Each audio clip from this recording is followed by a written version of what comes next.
शिवाजीराजे आपले पन्हागडावरती येण्यासाठी प्रतापगड किल्ल्यावरती. प्रतापगड किल्ला आहे तो सातारा जिल्ह्यामध्ये. त्या किल्ल्यावरती असताना राजांना वारंवार खालीत यायचे.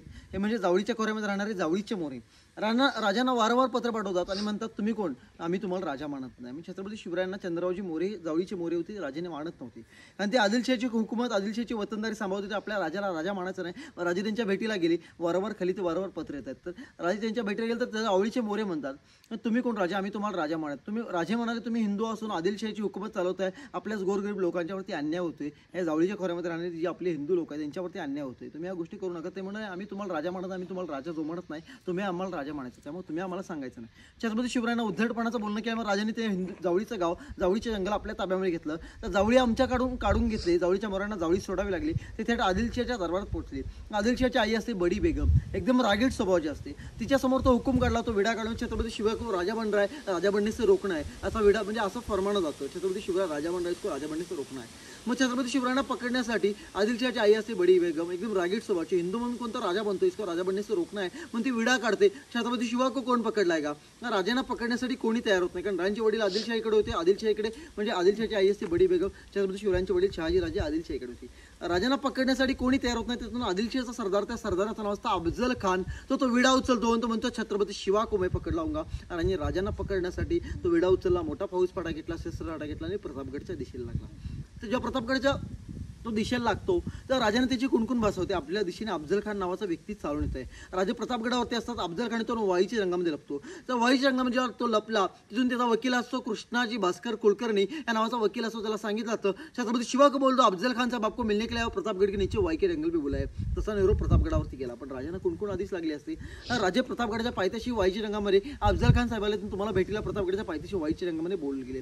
राजे म्हणाला 32 दाताचा बोकड म्हणजे अफजल खान माझ्या भेटीला आलाय आणि एक प्रकारे आपल्याला भेटीसाठी युद्धासाठी आमंत्रण देतोय. आपण जर तिकडे गेलो तर वाईच्या जंगलामध्ये आपण नौका आहे. अफजल खानाला जंगल पूर्वीचा जंगलाचा पूर्ण अभ्यास आहे. आपण त्या जंगलामध्ये गेलो, आपल्याला तो युद्धासाठी आमंत्रण देतोय, आपण त्या जंगलामध्ये फसलो जाणार. राजा म्हणाले आपण तिकडे जायचं नाही. त्या खानाला इकडे येण्यासाठी भाग पडायचं. तर करायचं काय, खानाला निरोप दिला गेला हम आपको डरते, हम उधर आते, म्हणजे हम आपके खान साहब को डरते, हम उधर नहीं आ सकते, आपके खान साहब को इधर बोला, उनकी अच्छी खातिरदारी कर लेंगे, असा निरोप खानाला जातो. पण दुश्मनाला आपल्याला जवळ बोलवायचं होतं म्हणून राजाने ही पद्धत वापरावी लागली. मग त्याला सांगितलं गेलं हम आपके खान साहब को डरते, असा निरोप खानाला जातो. खानाचा अहंकार वाढतो. त्याला वाटतं शिवा आमचा डरताय, हम जाएंगे उसको मिलने के लिए. म्हणून खान प्रतापगडच्या पायथ्याशी तयार झाला. वाईच्या जंगलातून जावळीच्या जंगलामध्ये. राजे म्हणाले खान तिथून इथेपर्यंत आलाय, इथून वरती आला तो मागे पुढे बघणार नाही, कारण की आपल्याला चक्क मारण्यासाठी आलाय. राजाने पूर्ण माहिती काढली, खानाचा अभ्यास केला. खान बोलण्यासाठी पकडण्यासाठी नाही तर मारण्यासाठी आलाय. राजांना पक्की बातमी लागते.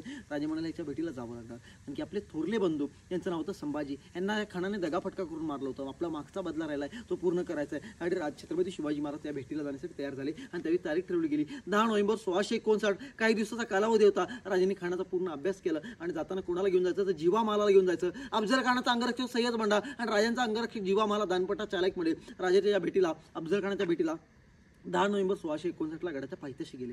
मोठा शामियाना बांधला होता. त्या शामियानामध्ये राजांना आलिंगन दिलं. आओ शिवा अगले लग जाओ. राजांना खानानं जवळ हसत हसत बोललं. आपले राजे 4.5 ते 5 पडायचे, अफजल खान 6.5 पडायचा. राजांना आलिंगन देतो. आओ शिवा अगले लग जाओ. राजांना हसत हसत जवळ त्याने कवळ्यामध्ये बोलून राजांना कवळ्यामध्ये घेतल्यानंतर राजांसोबत अफजल खानाची गळा भेटतो आणि कवळ्यामध्ये जापतो आणि पाठीमध्ये खंजरचा वार केला. पण राजांच्या पाठीवरती चिलकत होतं. राजे सावध होते. हा खान आपल्यासोबत दगा करू शकतो राजांना जाणीव होती, म्हणून राजे पण पूर्ण तयारशीर गेले होते. राजांनी जेव्हा पाठीवरती वार झाला, आपल्यासोबत दगा झालाय जाणवलं, त्यापेक्षा राजांनी बिचवा काढला आणि अफजल खानच्या पोटामध्ये ढकलला. आता म्हणजे अंगठ्या होत्या म्हणजे वाघ नव्हता. अफजल खानच्या पोटात घातला आणि त्याचा कोता फाडला. त्याचा तो ओरडला याला. पण त्याचा वकील कृष्णाजी भास्कर कुलकर्णी यांनी छत्रपती शिवरायांच्या दिशेने तलवार फिरवली आणि तलवार झेलली जीवामालेनं. म्हणून म्हटला तो होता जीवा म्हणून वाचला शिवा. राजाने त्यातून बचावले. पण राजा सय्यद बंडासोबत दानपटा घेतात. राजांचा दानपटामध्ये जिरोट पडतो आणि एका पालात जखम झाली. राजे त्यातून बचावले गेले. पण सय्यद बंडाचा धावेतल्यावर तोडला गेला जीवामालनी. अफजल खान पालखी बसून पळून चालला होता. संभाजी गावजीन बाकी सैनिकांनी खानाचा पिछा केला. त्याचा मुंडका कापलं आणि तेच आऊसाहेबांच्या पायावरती ठेवलं. राजांनी खानाला फाडले गेले. पण राजे म्हणाले आपल्या हातून हत्तीसारखा अफजल खान मारले गेले. आदिलशाहीचा हुकूमत आपल्या हातून मारले गेलाय. आपल्यावरती म्हणजे आदिलशाही पूर्ण घाबरले गेले. आपल्यावरती दुश्मन लोक चालून येतील. आदिलशाहीकडून हजारोची नाही तर लाखोची फौज आपला पिछा करते ना. आपण काय करू, हा किल्ला सोडून दुसऱ्या किल्ल्याचा शोध घेऊ ज्याला आसपास लोकवस्ती, जवळपास किल्ला नसेल आणि माझ्याच शेतकरी बांधवांची नुकसान होणार. शेतकरी लोकांची घरं उद्ध्वस्त होणार. आसपासची गावं लुटली जातील. आई बहिणीच्या अब्रू. जवळपास किल्ला नको. शेतीवाडीचे नुकसान होणार मोठ्या प्रमाणात. राजे म्हणाले हा माझ्याच लोकांचा म्हणजे माझ्याच लोकांचं नुकसान होईल.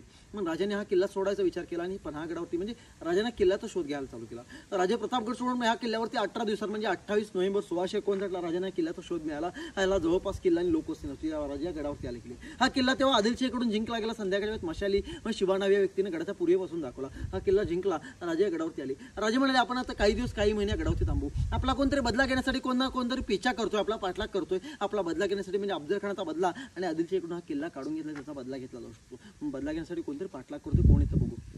राजा या गडावरती थांबले. पण आदिलशाहीच्या दरबारात अफजल खानचा मुलगा फाजल खान गिळगिळ असतो. मेरे पिता का बदला मेरे चाहिए, छत्रपती शिवा को जिंदा मुर्दा पकडी मेरे को शिवा चाहिए. त्याचा सिद्धीजोहर नावाचा व्यक्ती निवडला गेला. आदिलशाहीच्या दरबारात सांगितलं शिवा चाहिए तो शिवा पणाला केले पर आहे, 40 फौज लेके जाओ, पणाला केले को घेर के भेटलो. मग सिद्धीजोहर नावाचा व्यक्ती काही दिवसात काही महिन्यात गडाला वेढा लागतो. 2 मार्च 1660 ला गडाला वेढा पडला. 2 मार्च 1660 ला 40,000 सैन्याने. राजे म्हणाले आता आपण गडावर निघू शकत नाही, आपल्याकडे 1000-1200 सैन्य आहे. सिद्धी 40,000ची फौज घेऊन आलाय. आपण युद्धाला गेलो तर तासाभरच्या वरती राहणार नाही, तासाभरच्या वरती टिकावं लागणार नाही. पण राजे म्हणाले काही दिवस काही महिने राहणं चांगलं आहे. जितके जास्त दिवस आपण गडावरती राहू तेवढा त्रास सिद्धीला होईल. पण राजा गडावरती थांबतात. राजा गडावरती वाट बघतात. सिद्धीजोहरचा फक्त वेढा निघण्याची. राजाने म्हटलं 1-2 महिन्यामध्ये वेढा ओसरेल आणि खाण्यापिण्याची जंगलामध्ये व्यवस्था होणार नाही, पावसाचे दिवस आहेत, राहण्याची व्यवस्था होणार नाही, सिद्धी सैन्य वेढा सोडून निघून जाईल.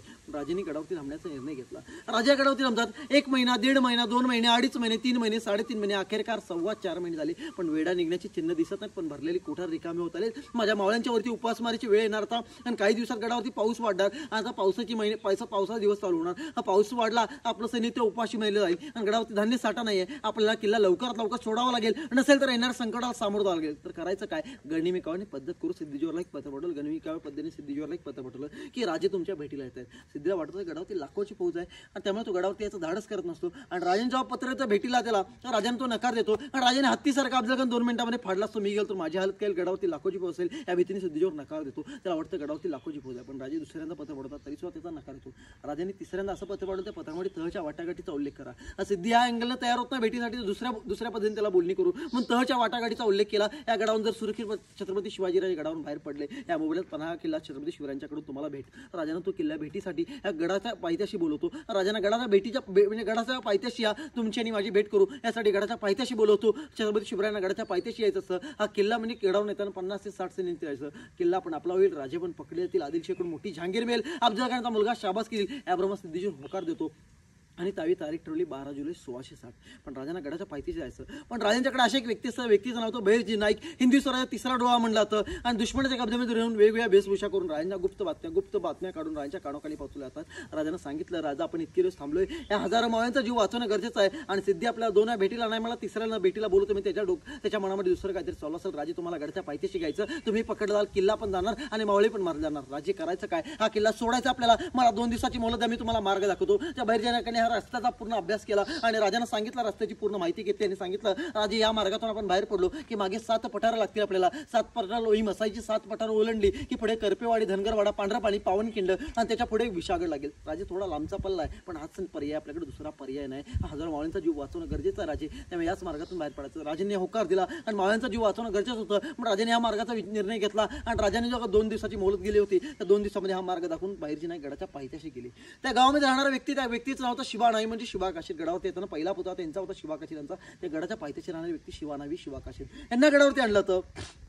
किंवा तुम्ही राजांसारखं दिसताय, जर का तुम्हाला आम्ही संधी दिली छत्रपती शिवाजी राजे म्हणून सिद्धीच्या भेटी जाण्याची जाल का? तो म्हणला राजांसाठी एखाद दिवस माझा जीव गेला तरी चालेल. राजांसमोर उभा केला तर राजांसारखे जुने कपडे, राजांचा जुना कपडा, राजांचा जुना टोप घालून त्यांना समोर उभा केलं, राजांचे कपडे त्यांना चढून समोर उभा केलं. राजे म्हणाले कोण माझ्यासारखं दिसणार, माझा अंशकल. राजा हस्त शिवा नाही म्हणजे शिवा काशीद तुमच्या डमी रूप घेऊन सिद्धीच्या भेटी जाणार. आणि सिद्धी स्थानाला कुठे माहिती राजे कसे दिसतात? राजे म्हणतात तुम्ही चाललात माझं रूप घेऊन, दिसताय माझ्यासारखं, पण तिकडे गेल्यानंतर हालत काय माहिती आहे? तुम्ही गेला तर जिवंत परत नाही. सिद्धी तुम्हाला तिकडे मारून टाकेल, तोडून टाकेल, पण जिवंत परत सोडणार नाही. तरी तो म्हणतो राजा मी मेलो तर चालेल, माझा इतिहास 1000 साल चालतो. तुमसारख्या राजाला जगणं गरजेचं आहे. राजे हजारो मावळ्यांचा जीव वाचवणं गरजेचं आहे. त्यामुळे तुम्ही सिद्धीच्या वेड्यातून बाहेर पडा. राजे म्हणतात याबद्दल तुला काय हवं? माझ्याकडून सोनं न जागा जमीन, सोनं वतनदारी काय हवंय? राजे मला त्यातलं काहीच नको आहे. मग सांग जिथे माझं मरण जाणार तिथे स्वतःचं मरण द्यायला काय निघाला? ते उत्तर देतो राजे मी दिसतोय तुमसारखा, पण जन्माने त्यांच्या छत्रपती शिवाजीराजे नाव घेऊन जन्माला नाही, पण मरताना छत्रपती शिवाजीराजे नाव घेऊन मरू शकतो. म्हणतात मी शिवाजी काशीनाथ राजे, मी मेलो तर चालेल, मला 100 दिवसा राजाहून नाही जगायचं आहे, मला 1 दिवसा राजाहून मेलं तर चालेल, माझा जीव गेला तरी चालेल. राजे हजारो मावळ्यांचा जीव वाचवणं तुम्हाला गरजेचं आहे. त्यामुळे राजे तुम्ही गडावून सुरक्षित बाहेर पडा, हिंदी स्वराज्याला तुमचं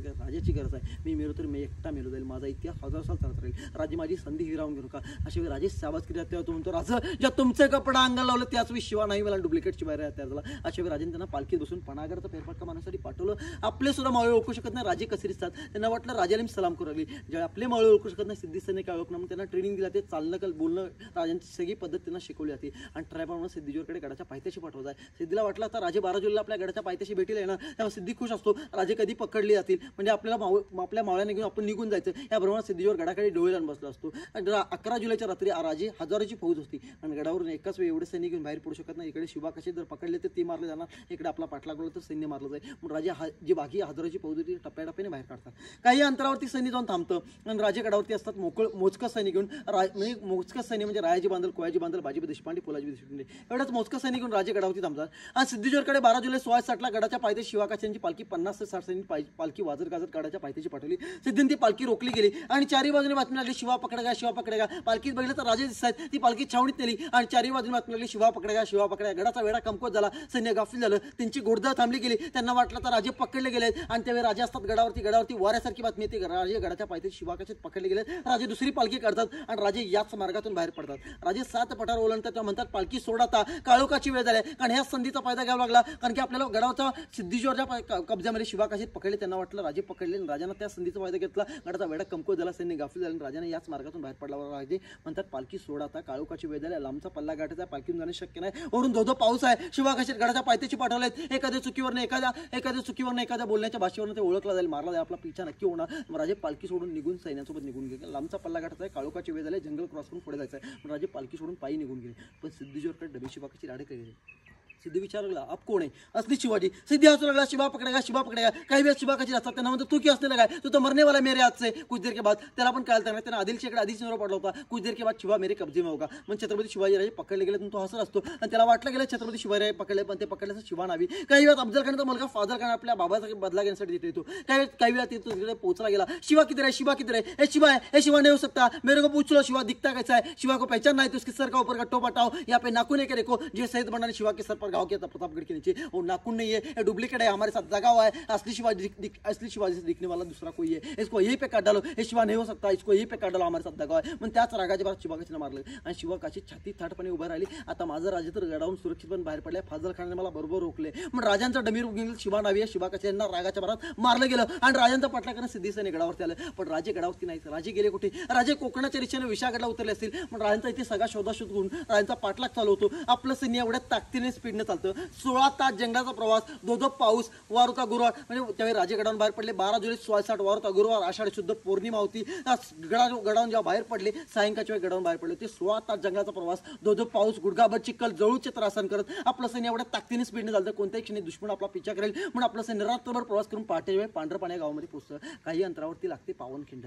पावनखिंडीत गेल्यानंतर बाजीबा देशपांडे म्हणून राज आता आम्ही खिंडीतच थांबतो, तुम्ही 300 सैन्य घ्या, 600ची तुकडी आहे, एक तुकडी तुमच्याकडे 300 घ्या, एक तुकडी माझ्याकडे ठेवा, एक तुकडी तुम्ही घेऊन विशाळगड गाठा आणि गडावरती पोहोचला की 5 तोफे बार करा. हे कोयाजी बांधल आपल्यासोबत येतील. राजा ऐकायला तयार नाहीत. नाही राजे, नाही बाजी, तुम्ही आमचं विचारलं. बाजी सांगतात राजा आपल्या शिवाकाशीत केव्हाच मारलं गेले असतील, रात्र आपला पिछा चालू असेल, गणिम आपला केव्हाचा पिछा करतो, आपल्या मागचं सैन्य मागच आहे, तुम्ही माझा ऐका. राजे निघून जा इथून, विशाळगडला वेळ कमी आहे. राजा ऐकायला तयार. बाजी सांगतात राजे लाख मेले तर चालतील, लाखांचा पोशिंदा जगलाच पाहिजे, जोपर्यंत विशाळगडचा बुरदावून 5 तोफांची बार होणार नाही, बाजी या खिंडीतून कुठे चालणार नाही. जर आम्ही राजा तुमचा जीव वाचू शकत नसेल तर आमचा जीव काय कामाचा. राजे तुमची आणि माझी शेवटची भेट राजे या खिंडीमध्ये, तुम्ही इथून विशाळगडला निघून जाता. राजाने त्यावेळी विशाळगडला बांधल सेनेसोबत कोयाजी बांधल घेऊन राजांसोबत विशाळगडला निघून गेले. बाजी देशपांडे पावनखिंडीत थांबतात. 300 सैन्य घेऊन सैन्याला सांगतात 40 गनिम आपला पिछा करतो, येणार ते 10 ते 20 गनिम इथेच तोडायचा, इथेच मारायचा आहे, इथेच आडवा करायचा आहे. आपण राजांना सबूत दिलाय, येणार गनिमाला इथेच तोडायचा, इथेच मारायचा, इथेच आडवा करायचा आहे. जोपर्यंत आपण आपल्या राजगडाची पोहोचत नाही, या खिंडीतून मागे सरायचं नाही. एखाद्या दिवस आपला जीव गेला तरी चालेल, जर आपण जर राजांचा जीव वाचू शकत नसेल, आपला जीव काय कामाचा. एखाद्या दिवस आपला जीव गेला तर चालेल, प्रत्येकाचं नाव या खिंडीमध्ये कोरलं जाईल, पण या खिंडीतून मागे सरायचं नाही. राजांना सबूत दिलाय, जोपर्यंत कानावरती तोफेचा भार पडत नाही, मंडगडात ताकद आहे तोपर्यंत लढत राहायचं, झुंजत राहायचं. जोपर्यंत शरीर आपली साथ देते तोपर्यंत या खिंडीमध्ये लढत राहायचं, झुंजत राहायचं, पण मागे सरायचं नाही. आपलं सैन्य पूर्ण ताकदीने शौर्याने युद्धाने लढण्यासाठी उभा राहतं. 16 तास प्रवास करून पाठीच्या युद्धाला परत 5 तास उभा राहतं. काही वेळा आपल्या सैन्याने दगडांचा साठा गोळा केला, काही वेळा सिद्धी सैनिकडे पोहोचलं. पहिला दगडांचा हमला चालू झाला, जसं सिद्धी सैन्याने लढाई चालू झाली. 1 तास, 1.5 तास, 2 तास, 2.5 तास, 3 तास, 3.5 तास, 10 ते 20ची फौज आपल्या 300 सैन्यांनी संपवली. जसं सैन्य वाढल्यानंतर आपलं सैन्य टप्प्याटप्प्याने कमी आलं. काही वेळात रायाजी बांधल मारले, काही वेळात पोलाजी देशपांडे मारले, पण बाजी देशपांडे मागे येऊन सुद्धा बघत नाहीत आपलं सैन्य किती शिल्लक आहे. त्यांना फक्त एकच माहिती असतं, माझा राजा अजून पोहोचलेला नाही, कानावरती तोफेचे भार पडला, किंडीतून मागे सरणार नाही. बाजींच्या एखाद्यामध्ये 15 किलो तलवार, दोन्ही 30 किलोची तलवार, अंदाजे होतं 59 आणि वजन होतं 180 किलो. एवढ्या धिप्पाड सैन्यासमोर जायचं कसं? सिद्धी सैन्य जवळ जायला घाबरलं, लांबून बाजींना पोटामध्ये गोळी मारली, अंगावरती तलवारचे घाव केले. 8-8 हंस लढणारा बाजी डोक्यापासून पायाच्या नकामध्ये रक्ताच्या धारा लागल्यात, पूर्ण शरीर रक्ताने होते, पण सिद्धी सैन्य जवळ जायला घाबरलं. एकटा लढतोय बाजी, पण मागे सैन्य नाहीये, तर एकटा लढतोय. पण अखेरकार राजे 5 तासामध्ये विशाळगडच्या पायथ्याशी पोहोचले. तरी सुभेदार सुरवेन शेळकेंचा वेढा होता. त्यांना सांगितलं गेलं, हा वेढा तोडा. राजांनी सांगितलं, हा वेढा तोडा, माझा बाजी तिकडे मराला तोंड देत आहे. गडावरती जाऊन तोफांचे बार करा. बाजी तोफांची वाट बघत असेल, अंगाची चाळण करून घेत असेल, पण बाजी स्वतःच्या मनाला सांगत, माझा राजा अजून पोहोचलेला नाही, कानावरती तोफेचे बार पडले, माझा जीव गेला तर चालेल, अंगाची चाळण झाली तर चालेल, पण राजांना शबूत दिला, या खिंडीतून मागे सरणार नाही. बाजी अखेरकार तरवारी तुटल्या तर जाणपट्टे घेऊन लढत असतात. अखेरकार राजांनी विशाळगडाच्या पायथ्याशी पोहोचल्यानंतर तोफेंचे बार व्हायला निघतात. पण शेवटी काळा चौक पडतो आणि बाजींच्या मुंडक्यावरती तलवारीचा घाव पडतो. डोक्यापासून पायच्या नकामध्ये रक्ताच्या धारा, बाजी रक्ताच्या धारात कोसळले गेले. पण शेवटी जेव्हा तिकडून तोफेंचे बार झाले, शेवटची रूप बाजीने ऐकली, तर बाजी म्हणाले, राजा पोहोचलं वाटतं, धन्य धन्य राजे, लाख मेले तर चालतील, लाखांचा पोशिंदा जगलाच पाहिजे. आणि बाजीने शेवटचा मुद्रा आणि शेवटचा नमस्कार, शेवटचा प्रणाम करून आपला पुन्हा खिंडीत सोडला. आणि बाजींच्या आणि सैन्यांच्या रक्ताने पावन ते खिंडीला पावनखिंड, पूर्वीचं नाव होतं घोडखिंड. 12 जुलै 1660 वार होता, गुरुवार, आषाढ शुद्ध पौर्णिमा होती. तर राजांची पालखी 16 तासात इथून गेलेला राजदंडी मार्गामध्ये आपल्याला 2 दिवस लागतात. याला राजदंडी मार्ग म्हणतात. बोला छत्रपती शिवाजी महाराज की जय.